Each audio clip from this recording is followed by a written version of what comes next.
बिस्मिल्लाहिर्रहमानिर्रहीम। अस्सलाम वालेकुम। मुज़म्मिल वॉइस ऑफिशियल में खुशामदीद। मेरा नाम शुएब अहमद है और मैं सिंध की सिटी मोरू के नवाही गांव से ताल्लुक़ रखता हूँ। मेरी ये प्रेम कहानी शुरू होती है 2015 के सैलाब गुजरने के बाद से, जब मैं फर्स्ट ईयर का तालिब इल्म था। मेरी अम्मी के भाई कराची रहते हैं। वो लोग हमारे गाँव में 1-2 साल बाद चक्कर लगाते रहते हैं और हम भी साल में एक मर्तबा कराची जाते रहते थे इनसे मिलने। एक बार सैलाब गुजरने के बाद इन लोगों ने जल्द ही हमारे यहाँ चक्कर लगाया। वो 5 लोग आए थे, एक हमारी मुमानी और 2 उसकी बेटियां, एक बेटा और एक इनकी कजन थी। शाम को 5 बजे वो लोग पहुंच गए हमारे घर। तब मैं भी घर पर था और अपने कमरे में टीवी देख रहा था। जब वो लोगों ने सबके साथ मिल लिया तो उन्होंने मेरे बारे में पूछा, तो मेरे घर वालों ने बताया कि वो अपने कमरे में है और टीवी देख रहा है। वो बार बार मुझे बुला रहे थे, लेकिन मैं बाहर नहीं निकल रहा था क्योंकि मैं बचपन से ही बहुत शर्मीला था। मुझे इनसे मिलने में बहुत शर्म आती थी। इनको आए हुए तकरीबन 1.5 घंटा हो गया था, मगर मैं कमरे से नहीं निकला था। अगर कोई बुलाने आता तो इसको ये कहकर टाल देता कि आप चलो, मैं आता हूँ। आखिर मगरिब का टाइम हुआ और लाइट चली गई, तो अब थोड़ा सा अंधेरा भी हो गया। तो मैंने हिम्मत की और बाहर आकर इनसे हाथ मिला रहा था कि मामू की एक बेटी ने मुझसे हाथ मिलाकर संजय दत्त वाले स्टाइल में मुझे कहा, अबे हम तुम्हें कब से बुला रहे हैं और आपको टीवी की पड़ी हुई है। ये कहते ही इसने सलाम लेते वक्त मेरा हाथ पकड़ के अपनी तरफ इतनी जोर से खींचा तो मैं इसके ऊपर गिरने लगा था, क्योंकि इसके ऐसे फेल से मैं बिल्कुल भी तैयार नहीं था। खैर गिरा तो ना, लेकिन मैं इसके साथ थोड़ा टच जरूर हो गया था। फिर मैंने जल्द ही खुद को संभाल लिया और शर्माता हुआ पीछे हट गया। ज़ाहिरी तौर पर तो मैं जल्द ही संभल गया था, लेकिन इसके साथ टच होते ही मैं अजीब सी बेचैनी में खो गया था। बस फिर क्या था, मैं तो इसके पीछे पागल बन गया और वो मेरे पागलपन का खूब फायदा उठाने लग गई। कभी कोई फरमाइश करती मुझे और कभी कोई फरमाइश, और मैं इसकी फरमाइशें भाग भाग कर पूरी करता। वक्त बहुत अच्छा गुजर रहा था। इनको हमारे गांव में आए 1 हफ्ता हो चुका था और अब वो लोग जाने के लिए तैयार हो गए थे। मैं बहुत उदास था कि अब वह कैसे गुजरेगा। आज वो जाने के लिए बाकायदा तैयार हुए, इधर मैं बिल्कुल उदास हो चुका था। जब वो घर से निकल रहे थे, सबके साथ हाथ मिला रहे थे, जब मेरे साथ हाथ मिला रहे थे तो मुझे दिल ही दिल में रोना आ रहा था। जब इस लड़की ने हाथ मिलाया तो इसने मुझे कहा, मेरे होने वाले मंगेतर दुआ करना हम खैर खैरियत से घर पहुंच जाएं। मैं मंगेतर का लफ्ज सुनते चौंक गया और मुझे जैसे बिजली का करंट लगा। मैं बहुत खुश भी हुआ, लेकिन बाद में पता चला कि इसके और मेरे घर वाले इसको मजाक में मेरी मंगेतर कहकर चिढ़ाते थे।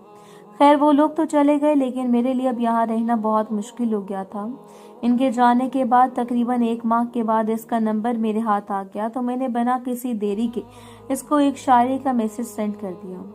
ठीक 1 मिनट बाद इसका रिप्लाई आया, क्योंकि मेरा नंबर तो इसके पास पहले से सेव था। सलाम किया और हाल अहवाल पूछा, घर वालों की खैरियत मालूम की और फिर हमारी बातें शुरू हो गईं। आधा घंटा हमारी बातचीत चलती रही तो इसका एक मैसेज आया कि एक बात पूछूं, माइंड तो नहीं करेंगे आप। मैंने कहा नहीं, मैं माइंड नहीं करूंगा, आपको जो पूछना है पूछो। तो इसने कहा, आपको कभी किसी के साथ मोहब्बत हुई है। मैंने कहा, वो दरख्त ही क्या जिसको बोआ न लगा।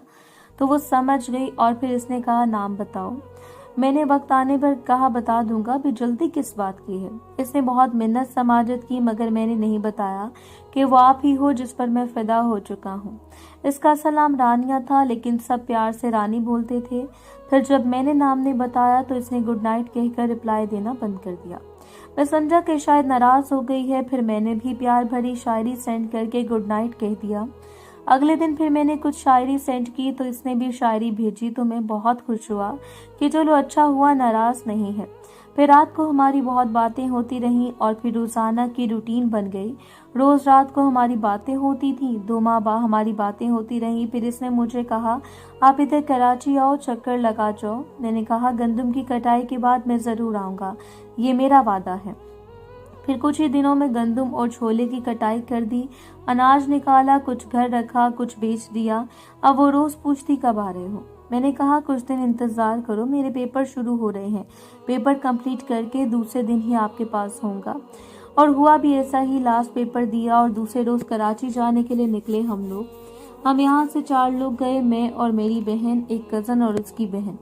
जब मैंने इसको बताया मैसेज पे कि हम लोग आ रहे हैं आज, वो बहुत खुश हुई। बार बार पूछ रही थी कहाँ पहुंची हो। हम शाम 4 बजे कराची पहुंच गए। वो हमसे मिलकर बहुत खुश थी, खास करके मुझे देखकर बहुत एक्साइटेड हुई थी। अब वो मेरे खाने पीने सोने जागने का बहुत ख्याल रख रही थी। बार बार मुझसे पूछती रहती थी कि किस चीज़ की मुझे ज़रूरत तो नहीं। वो सबको इग्नोर कर रही थी, बस मेरे आगे पीछे दौड़ रही थी। ये देखकर शक तो सबको था कि कोई तो चक्कर है जो इसके साथ ज़्यादा अटैच्ड हो रही है। 1-2 दिन गुजरे थे कि हम खाना खाकर घर से निकल गए चहलकदमी के लिए। तो मेरे कज़न ने मुझे कहा, क्या चक्कर है भाई, जो रानी तेरे आगे पीछे बहुत दौड़ रही है? मैंने कहा, ऐसी कोई बात नहीं, आपको गलतफहमी हुई है।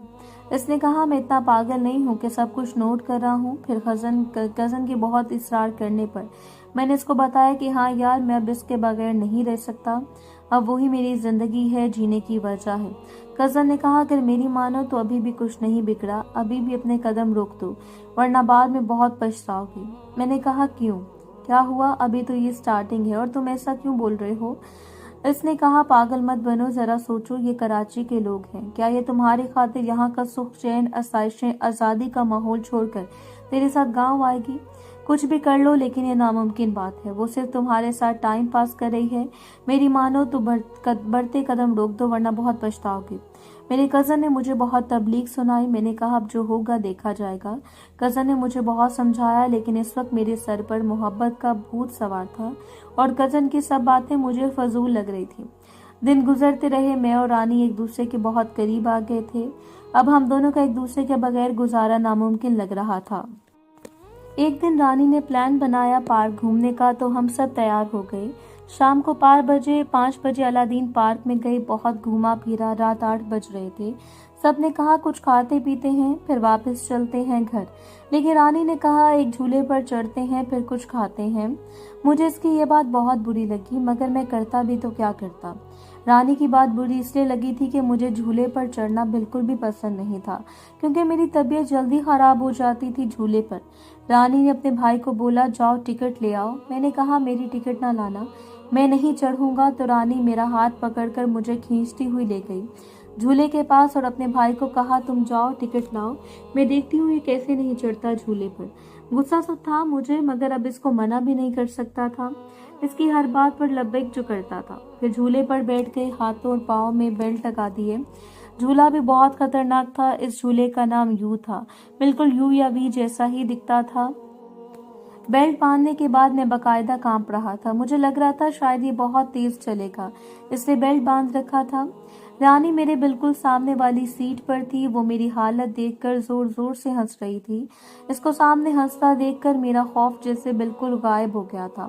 और फिर झूला स्टार्ट हुआ, चला, लेकिन रुका। लेकिन मुझे कसम से कोई फर्क नहीं पड़ा, क्योंकि मेरा सारा ध्यान रानी पर था। वो बहुत खुश लग रही थी। ये जिंदगी में पहली बार हुआ था जो झूले पर मेरी तबीयत खराब नहीं हुई थी। फिर हमने कुछ खाया पिया, शॉपिंग की और घर वापस आ गए। घर पहुंचते ही इसने मुझसे पूछा, कैसा लगा पार्क, मजा आया कि नहीं? मैंने कहा, बहुत अच्छा लगा, बहुत एंजॉय किया। फिर मैंने इसके लिए गिफ्ट भी लिया। मैंने घर पर इसको दिया, जो इसे बहुत पसंद भी आया था। हमें कराची में 6 दिन हो चुके थे और हम कल को वापस आने वाले थे। तो रानी के बहुत इसरार पर हम एक दिन और रुक गए। वापसी का तो मेरा भी दिल नहीं कर रहा था, मगर क्या करता। पीछे घर का सारा काम मेरे ऊपर जो था, जमीनें मवेशी सभी मैं संभालता था, क्योंकि मेरे अब्बू की बड़ी उम्र हो चुकी थी। सो अब वो कोई काम काज नहीं करते थे। एक भाई था, वो भी छोटा था। सो सारे घर की जिम्मेदारी मेरे ऊपर थी। खैर से अब हम गांव वापस आ रहे थे, तो रात को बहुत देर तक हम बातें करते रहे। आखिर मैंने रानी को मैसेज में कहा कि कल हम लोग जा रहे हैं, सो प्लीज कल सुबह जल्दी उठना, नाश्ता साथ करेंगे और फिर मैं छत पर जाऊंगा, तुम वहां आना, मुझे आपसे बहुत जरूरी बात करनी है। इसने कहा, ठीक है, कोशिश करूंगी। मैंने कहा, कोशिश नहीं, बस कुछ भी करके आपने कल जल्दी उठना है। इसने कहा, चलो ठीक है, उठ जाऊंगी। अब खुश। अम्मी ने भी कहा, ठीक है, अब सो जाओ जल्दी, और गुड नाइट कह दिया और मैं भी सो गया। कल सुबह हो गई। हम उठकर फ्रेश हुए। जब तक नाश्ता भी तैयार हो चुका था, नाश्ता भी कर लिया, मगर रानी नजर नहीं आई। जब पूछा तो पता चला वो अभी तक सो रही है। फिर मैं परेशानी से कभी छत पर कभी घर से बाहर टहल रहा था और दिल ही दिल में दुआ कर रहा था कि या अल्लाह रानी को नींद से उठा दो। यही दुआ कर रहा था, क्योंकि इस दिन मुझे अपनी मोहब्बत का इजहार करना था, लेकिन रानी मजे से सो रही थी। मैंने देखा कि गली में टैक्सी वाला भी आ गया हमें लेने। इसे मामू ने फोन करके बुलाया था हमें बस स्टॉप तक छोड़ने के लिए। अब टैक्सी बाहर हमारा इंतजार में खड़ी थी। हमारा सामान भी टैक्सी में रख दिया गया था। अब सबके साथ मिलकर मैं सब एक दूसरे के साथ मिल रहे थे। इतने में मेरा दिल भर आया, लेकिन मैंने खुद को संभाल लिया। आखिर हम टैक्सी में बैठ गए। हम घर से निकल आए, गली से भी निकल आए, मगर रानी ने उठने की जहमत ना की। मैं बहुत उदास था। जिस घड़ी का मैं पिछले 4 माह से इंतजार कर रहा था, वही घड़ी मिस हो गई थी। हालांकि मैंने रानी को मैसेज भी बहुत किए, आखिर कॉल्स भी की, लेकिन वो अपना मोबाइल बंद करके सोई हुई थी। अब हम सहराबगुड़ बस स्टॉप पर पहुंच गए थे। गाड़ी की टिकट्स ली, गाड़ी में बैठ गए। मैं बहुत उदास बैठा, सोच रहा था कि रानी ये तुमने क्या किया, मेरे सारे ख्वाब तोड़ दिए। ये सोच रहा था तो इसका मैसेज आया, अरे यार आप लोग चले भी गए, मेरा इंतजार तो करते, वगैरह वगैरह। मैं एक मैसेज पढ़ा था तो मेरा जब टूट गया और मैंने रोना शुरू कर दिया। अब पूरी गाड़ी वाले मेरी तरफ देखकर आपस में खुसर फुसर कर रहे थे और मेरी बहन और कजन मुझे ऐसे देख रहे थे जैसे मैं इनके लिए एक अजनबी हूँ। वो बिल्कुल लाताल्लुक होकर बैठे रहे। मैं कराची से रोता रोता इसकी एक मैसेज पढ़ता आया। आखिर 2.5 घंटे के बाद गाड़ी हैदराबाद क्रॉस करके एक होटल पर आ रुकी। मैंने खुद को थोड़ा संभाला और गाड़ी से नीचे उतर आया, लेकिन पूरा रास्ता कराची से हैदराबाद तक मैं रोता आया था। गाड़ी से उतरकर होटल में बैठकर रानी के मैसेजेस के रिप्लाई दिए तो वो कहने लगी, आपकी वजह से मैं इतनी देर तक सोती रही, रात को 1 बजे तक आपसे बातें करती रही, सो इसलिए सुबह उठने में देर हो गई। फिर मैंने भी कंप्रोमाइज कर लिया और फिर हम एक पेज पर आ गए, कुछ दोनों ही। कुछ दिनों के बाद रमजान शरीफ का महीना आया तो मेरी अम्मी और एक मामू जो गांव में रहता था, सऊदी अरब उम्रा करने के लिए तैयार हो गए और फिर इनको एयरपोर्ट छोड़ने के लिए मुझे फिर कराची जाना पड़ा। और मैं बहुत खुश था कि जो काम पिछली दफा रह गया इस बार करके आऊंगा। और वो दिन भी खैर से आ गया जब हम लोग फिर कराची के लिए निकले। मैं बहुत खुश था कि अम्मी और मामू की फ्लाइट एक दिन बाद में थी। हम रानी के घर रुके, रात गुजर गई, दिन चढ़ा तो हमें बहुत कुछ लेना था। वहां से सारा दिन अम्मी के कामों में मसरूफ रहा। शाम को 4 बजे हम घर से निकले। 5 बजे की फ्लाइट थी। अम्मी और मामू को खैर से रवाना करके हम वापस घर पहुंच गए। अब मेरा सारा फोकस था कि किसी तरह रानी को प्रपोज करूं। मैं एक बात कल से नोट कर रहा था कि रानी इस बार मुझे इग्नोर कर रही थी, ना ठीक से बात कर रही थी और ना ही लिफ्ट दे रही थी। मगर मैंने फिर भी अल्लाह का नाम लिया और इसको मैसेज किया कि मैं छत पर हूँ, आप आ जाएं। इसका रिप्लाई नहीं आया। फिर मैंने 3-4 मरतबा वही मैसेज किया, लेकिन कोई जवाब नहीं आ रहा था। मैंने सोचा शायद मोबाइल बंद हो और चार्जिंग पर हो। फिर मैं नीचे आया तो देखा कि मोबाइल इसके हाथ में था और वो मेहंदी डिजाइन की वीडियो देख रही थी।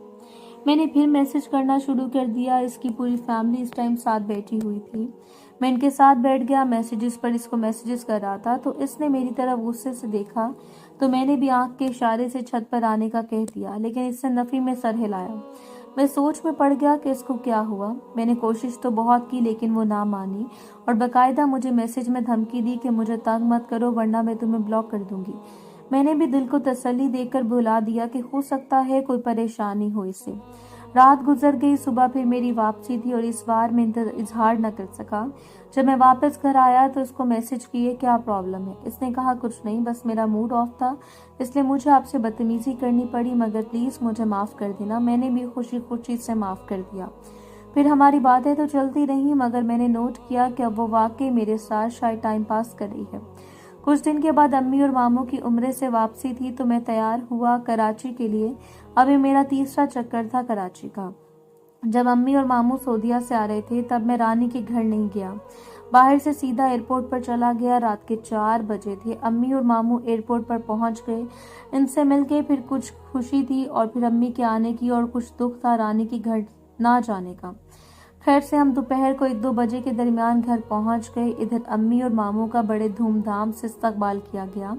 सारे गांव के लोग आ रहे थे मुबारक देने। मैंने फिर से रानी से बातें करना शुरू कर दी, लेकिन रानी का हर वक्त मूड खराब होता था। हर बात पर मुझ पर गुस्सा हो जाती थी, फिर नाराज हो जाती थी। मैं मिन्नतें करके मनाता, लेकिन 1-2 दिन गुजरे थे कि फिर किसी न किसी बात पर नाराज हो जाती।